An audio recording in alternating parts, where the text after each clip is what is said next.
aleluia, que tem os ensinamentos para o que você vai fazer em todas as áreas da sua vida. Você tem a carta que ele enviou.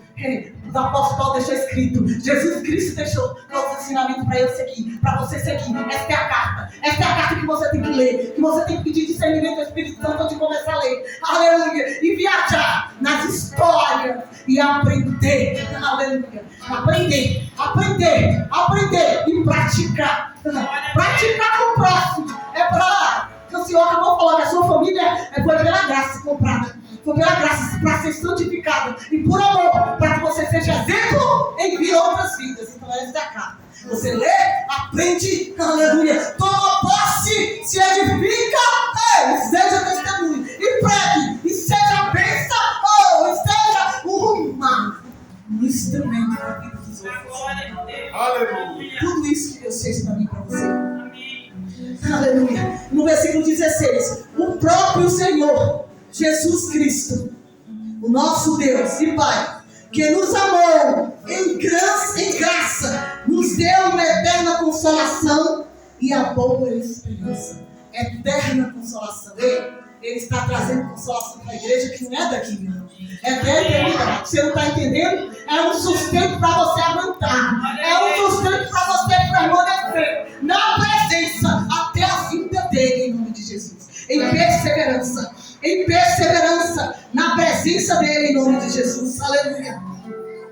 Como ele disse aqui para mim e para você, eterna é a natureza de Deus. Ele quer eu e você. O que é eterno? É uma natureza de Deus. Eterna é a natureza de Deus. A sua autoridade espiritual. O que é eterno é a natureza de Deus, com a sua autoridade espiritual. Então ele é eterno, ele é espírito, aleluia. E a natureza dele para te abençoar e me abençoar. Mas ele quer que eu e você também. Que a nossa natureza, que a nossa imagem e semelhança, e que o nosso caráter se pareça com ele. Então se esforce para que isso aconteça. Aleluia. Se esforce para que isso aconteça. E ele diz que tem consolação nessa noite. Ele diz que tem consolação, fortalecimento. O que é consolamento? É um fortalecimento divino. Sabe quando você está tão fraca?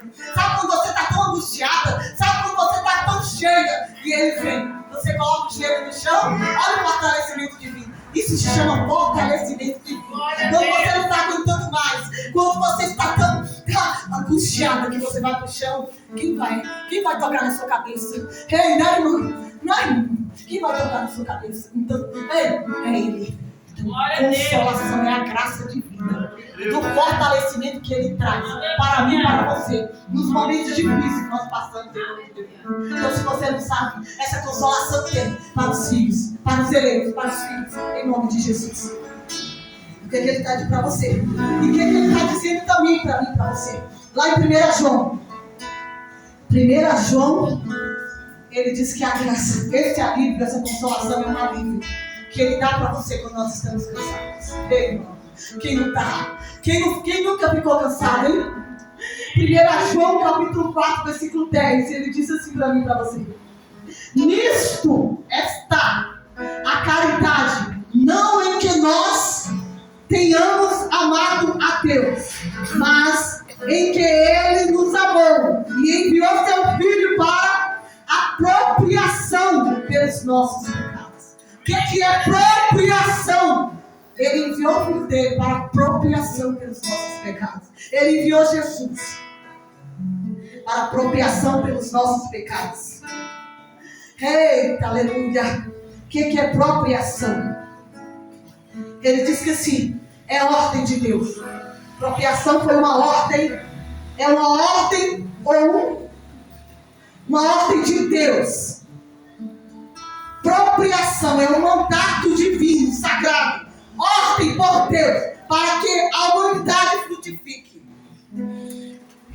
Tem uma apropriação do sangue de Jesus. Para que a sociedade, para que eu e você multiplique e frutifique. Para que eu multiplique e frutifique. Uma ordem que Deus dá do céu, para que eu e você frutifique e multiplique na presença dele. É a ordem de Deus. A ordem de Deus. Então, apropriação. Ele fez o que aqui, ó? Seu Filho para apropriação pelos nossos pecados. Então Jesus veio, se apropriou dos meus e dos seus pecados, levou na cruz do Calvário. Aleluia. Ei, Jesus fez isso, sabe para quê? Para que eu tivesse liberdade. Para que você tivesse liberdade. Aleluia. Liberdade de escolha.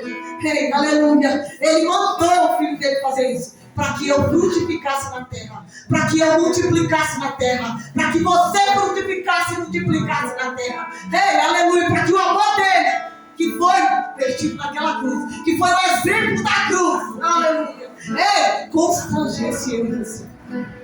Constrangesse eu e você. E a expiação, o que ele fez? É o sangue de Jesus. E ele ainda disse assim: aspirou. A expiação é o sangue de Jesus. É um ritual que usavam os antigos. Na lei era usado um ritual no altar e os sacerdotes saíam aspirando sangue para perdoar o pecado, perdão para dar o perdão e perdoar o pecado das pessoas. Só que hoje não existe mais essas coisas, porque Jesus Cristo é o nosso pecado já foi levado na cruz. Nosso pecado já foi transcreditado. Você vive na graça, pela graça. Então se satisfaça disso e cumpre esta palavra que ele tem falado em nosso favor, em nome de Jesus. E eu só queria deixar mais uma coisa para vocês. Ele disse que o propósito, Paulo falou aqui sobre o propósito. O propósito de Paulo para escrever a carta de Tessalonicenses aos Tessalonicenses. Olha, escuta, minha igreja. Tem calma que Paulo